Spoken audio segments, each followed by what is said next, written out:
You can be a hopeless romantic whenever. You don't need one day.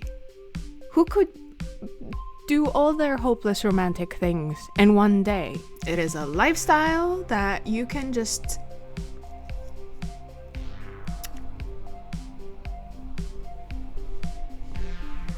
right? Okay, so we settled that. Hello, it's me. It's Frankie. I am coming to you not live, but alive. We are still kicking. We are still kicking. And yeah, I'm here to talk to you about movies. What kind of movies, you ask? Well, maybe I made you a list of movies around Valentine's Day. When was that? February? No, it's April. I am not a functioning member of capitalist society. Okay? This is where we are now. So here is my list of 10 movies made especially for you. You. Is that weird? Is that really weird? Do you want me to stop? I feel like I'm weirded out by this. I feel like maybe if you subscribe, then I will stop. I'll just give you a second. Is this really? I don't know why I get some.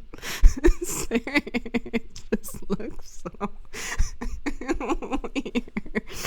Woo. Woo. Okay.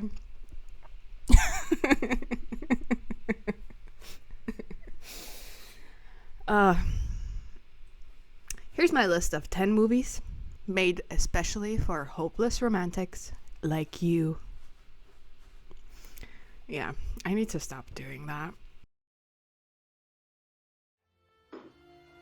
Tell me, why do you believe in love? Everybody's got to have some religion, don't they? We start our romantic journey off today in 1969 and the American musical comedy drama Sweet Charity. Directed and choreographed by Bob Fosse, the movie stars Shirley MacLaine and follows the story of Charity Hope Valentine, a dance hall hostess who is plagued by endless disappointments. Regardless, she continues to be hopeful about her future and finally meets Oscar, a man who promises to free her from her current lifestyle. Will she be able to find her happy ending? Even though I would have loved to see Gwen Vernon, who played the role of Charity on stage, take up this role, I also really love Shirley MacLaine's performance, and I always feel very uplifted after watching this movie, so it's definitely one of my favorite ones to bite into when I just need to, space out a little bit. This film also features a stellar supporting cast with Paula Kelly and Cheetah Rivera absolutely demolishing their roles. Or maybe it was Sammy Davis Jr. in his leather pants that recruited me into enjoying this flick so much. There's really no way to tell. This movie is legendary for its choreography staging, music by Cy Coleman, and costumes by Edith Head, so if you're someone who is interested in musicals, it is definitely a must-watch. And I actually also posted a rant about choreography staging in film regarding Sweet Charity just last week, so if you are interested, then check that out in the video description. Sweet Charity is definitely essential viewing for any hopeless romantic who needs a quick pick-me-up from the fickle finger of fate and just reality in general. We all need a break from reality nowadays. Who are we kidding? And you'll never eat. And you'll never eat. Mississippi Masala is a romantic drama from 1991 directed by Mira Nair. It follows the love story between Mina, whose family had to relocate to the US from Uganda due to the forceful expulsion of Asians by the dictator Idi Amin in the early 70s, and Demetrius, a self-employed carpet cleaner from Mississippi. The movie takes a look into how interpersonal relationships are affected by racial and cultural dynamics while still balancing these difficult topics with romance, joy, and humor. The chemistry between Sarita Choudhury and Denzel Washington is fantastic, and I love how we get an an in-depth look into Mina's parents' relationship and history. Not only is this movie special because it's rare to see a romantic story that does not center white voices, Nair also does such a wonderful job with how she creates the narrative flow of the story. The viewer really gets an opportunity to linger in moments. Nowadays, where cut rates and edits are extremely high in order to engage the audience's low attention spans, Nair keeps you hooked not only by how she frames each scene, but also by letting the scenes run an extra beat during transitions. This, in combination with the soundtrack, really adds to the romantic air of the film. It's also cool to see movies that follow the female gaze, and I think I only need to show you this shot of Denzel for you to get what I mean by that. So yeah. I hope you get it. Mississippi Masala is a fantastic movie to watch for anyone who enjoys a storyline with nuance, great performances and cinematography, and even the costumes. They caress the eye. It's a beautiful watch. Bradley? Yeah. Where are you? Only You is a 1994 romantic comedy directed by Norman Jewison, who also directed Moonstruck with Cher and Nick Cage, which I have watched on this channel, so link in description. The film stars the ever-fabulous Marissa Tomei as Faith, a school teacher who became convinced that she is destined to marry someone named Damon Bradley after encounters with a Ouija board and a fortune teller as a teen. Oh, and Robert Downey Jr. is also in this movie, I guess. 10 days before she is supposed to marry a podiatrist, Faith receives a call from her fiance's childhood classmate, Damon Bradley, who is on his way to fly to Venice. Desperate to meet him, Faith takes a plane to Italy to make her destiny come true. Do I love this movie because the first 40 minutes solely focuses on Tomei's character? Perhaps.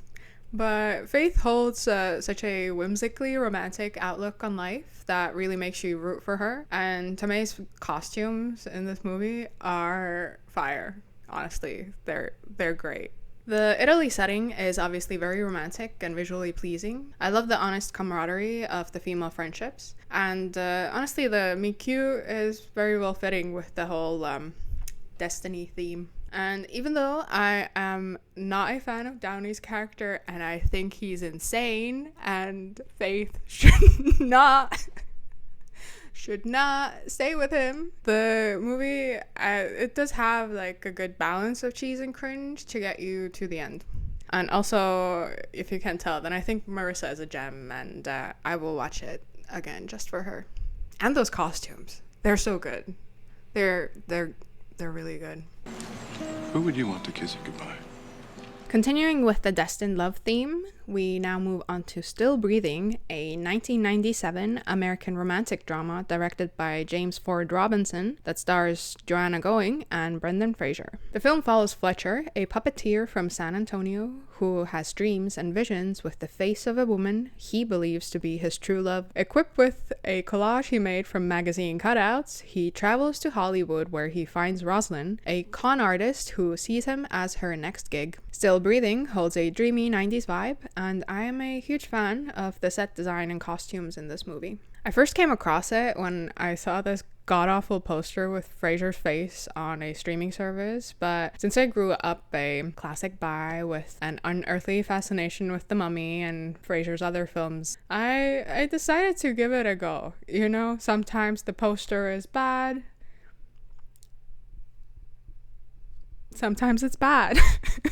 And because I couldn't quite put my finger on what I thought about it, I made my friend Phil, hi Phil, watch it again with me a week later. He was visiting and is a filmmaker who is obsessed with Terrence McKenna, so I figured he might like it, and I was right. So if you like Terrence McKenna, maybe watch this. Well, definitely a bit of a strange movie. It holds a certain charm to it that makes it very memorable to me. So if you have seen it, can you let me know what you think? Because there's not much about this online that I could find, and it's just taking up some weird space in my mind that I would love to sort out. So please let me know what you think. You asked me what was missing. What?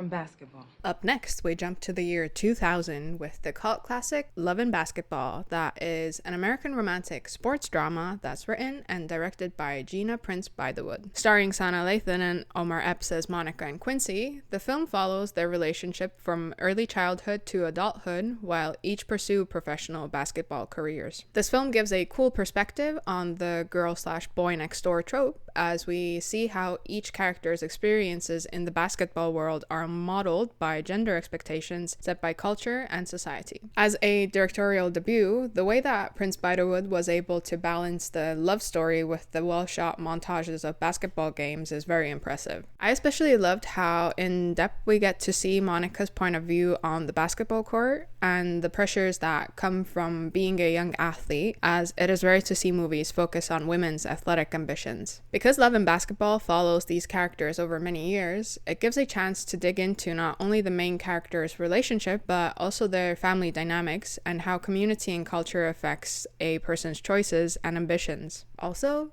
shout out to depictions of safe sex. Like, we just don't see stuff like that. So yeah. Hell yeah.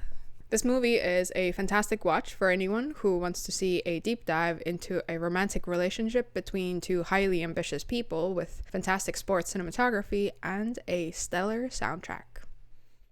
Did you know that in my country we don't even, like, I guess people celebrate like Valentine's Day, but you really know you used to be in a socialist country when instead of Valentine's Day you have Friends Day. We have Friends Day. But now we're capitalists, so I guess we also have Valentine's Day. Whatever. 你條呔喺邊度買㗎？ In the Mood for Love is a romantic drama from 2000 that follows the relationship between Su Li-shen and Xiao Mo-wan, neighbors who realize that their spouses are having an affair. Starring Maggie Cheung and Tony Leung Chiu-wai, the couple grows closer as they discuss how the affair between their spouses could have started and begin to write a martial arts serial together in secrecy as to not attract the attention of their busybody landlady. Eventually, they acknowledge their feelings for one another, and Chao even asks Su to accompany him to his job in Singapore. Written, directed, and produced by Wong Kar-wai, In the Mood for Love is often considered one of the greatest films of all time, and for good reason. The performances are gut-wrenching, and the way that the characters are framed within their environment is masterful thanks to the amazing camera work and soundscape. The play between shadows and minimal space, with themes of vulnerability and secrecy within a community, create a cinematic experience that is difficult to forget, and I will forever be amazed by how Wong Kar-wai is able to leave space and time to sit with the multifaceted experience of intimacy in this masterpiece. Also, this film is part of an informal trilogy with Wong Kar-wai's two other films, Days of Being Wild and 2046. So if you are in the mood for diving into a cinematic void one day, then these movies have got you covered. 你有没有男朋友啊？ Saving Face is a 2004 American rom-com drama that stars Michelle Krusiek, Lin Chen, and Joan Chen. The film was the directorial debut of Alice Wu, who also wrote it, and whom you may be familiar with from her 2020 movie The Half of It. Saving Face follows the story of Will, a successful young surgeon whose life is thrown upside down when her mother has to move in with her due to being kicked out by her grandfather for getting pregnant out of wedlock. At the same time as Will, a closeted lesbian, is pursuing a relationship with Vivian, a professional ballet dancer, and her boss's daughter.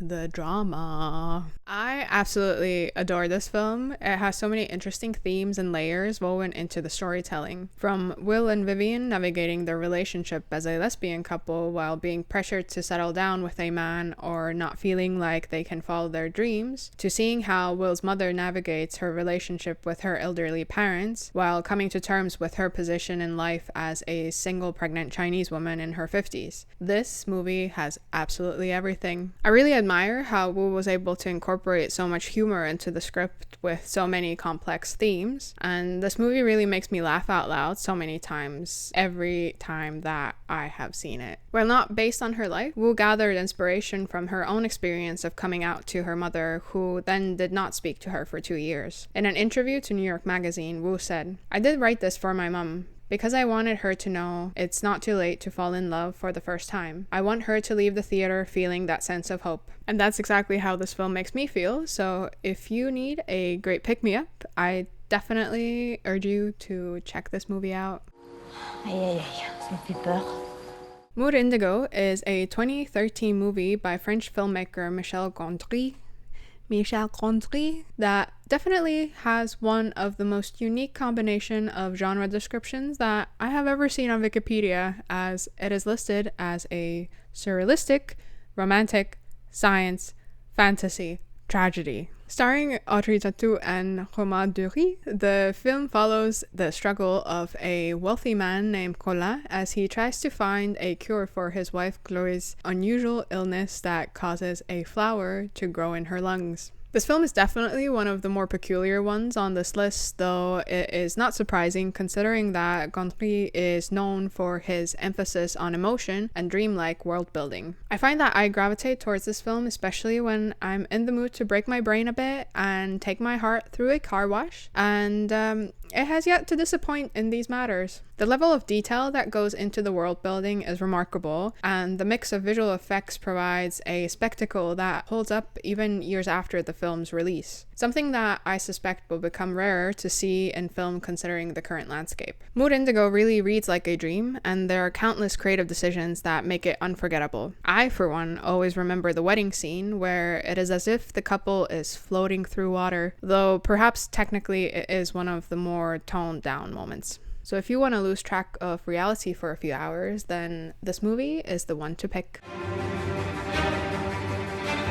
Portrait of a Lady on Fire is a 2019 French historical romantic drama that follows the affair between a painter and a young woman from an aristocratic family whose portrait she is commissioned to paint. At the end of the 18th century, Marianne arrives on a secluded island in Brittany in order to paint the portrait of Héloïse without her knowledge. Héloïse has previously refused to be painted as a form of protest to her arranged marriage to a Milanese nobleman, so her mother asks Marianne to act as a hired companion while she completes the job. Written and directed by Céline Sciamma, the movie paints a cinematic experience informed by the female gaze, something that is all too rare when it comes to the film industry, even in 2025. I actually first saw this movie at a film festival where the screening was completely packed. I had been a bit late to get the tickets, so I ended up sitting on the side in the second row where there just happened to be a particularly tall gentleman sitting right smack in front of the subtitles. So I had to really make do with my limited understanding of French from the 1 year of French classes that I had taken at the time. But I still absolutely fell in love with this movie. The combination of Sciamma's writing and direction and Claire Mathon's cinematography gives the film such an intimate feeling. Each frame feels like the moment when an artist's paintbrush touches a canvas. Additionally, Nomi Merlant and Adèle Haenel, who portray Marianne and Héloïse, create such a deep and tangible connection in an environment where female desire is to be repressed that I am pretty confident to be saying without further research that their performance probably has saved some lives. And because of that, Portrait of a Lady on Fire is a must-watch for any hopeless romantics out there. And I rest my case. Just watch it. You will like it. 이것도 전생이라면 Past Lives is a 2023 romantic drama that's written and directed by Céline Song as her feature directorial debut. It stars Greta Lee and Tae-ryo as Nora and Hae-sung, two childhood friends whose lives go different paths as Nora's family immigrates to North America. As adults, they reconnect online and finally in person when Hae-sung visits Nora and her husband in New York. The first time I saw this movie was actually when I was visiting my best friend in Amsterdam. We were having such a great time that we didn't really think about what languages this film is in, and neither of us speak Korean, and since the cinema only had Dutch subtitles, then it actually put us in a really interesting position when viewing this movie. Even without understanding what Nora and Hae-sung were talking about, I still enjoyed this movie a lot because it is such a visually poetic film. Piecing together the themes from the English explanation of the Buddhist concept in Yun, how relationships between two souls in the present are influenced by their thousands of shared past lives, I feel like the filmmakers did an excellent job communicating the story through cinematography. Having seen it with subtitles now, I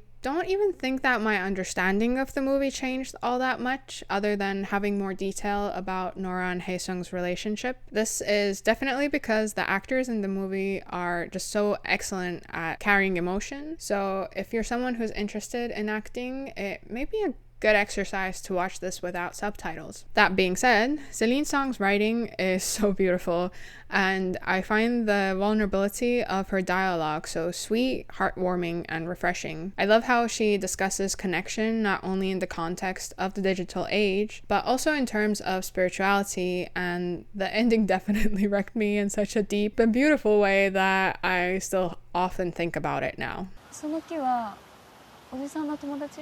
I know. This video is titled 10 Movies. What are we still doing here?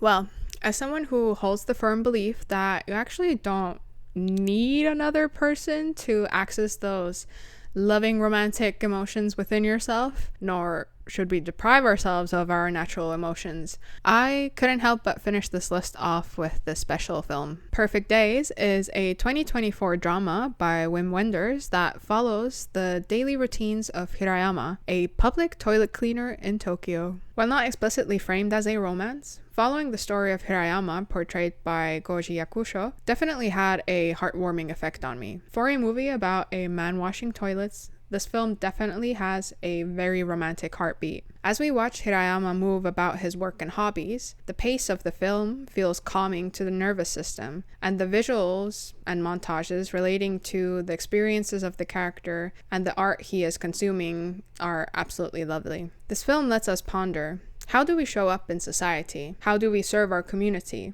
How do we serve ourselves? Is that tree your friend? In many ways, people like Hirayama have certainly done more for their community by cleaning toilets by what many politicians accomplish in their whole careers. So if you find yourself hopelessly spiraling because you don't have that special someone to exhaust your romantic energy on, I suggest you let yourself sit in the present moment with this very notable movie. Next time is next time. Now is now.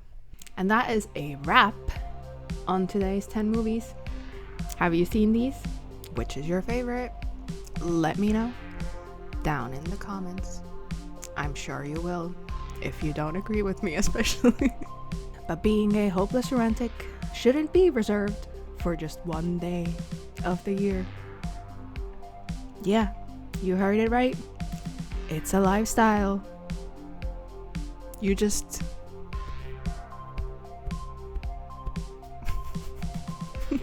just beat your own drum.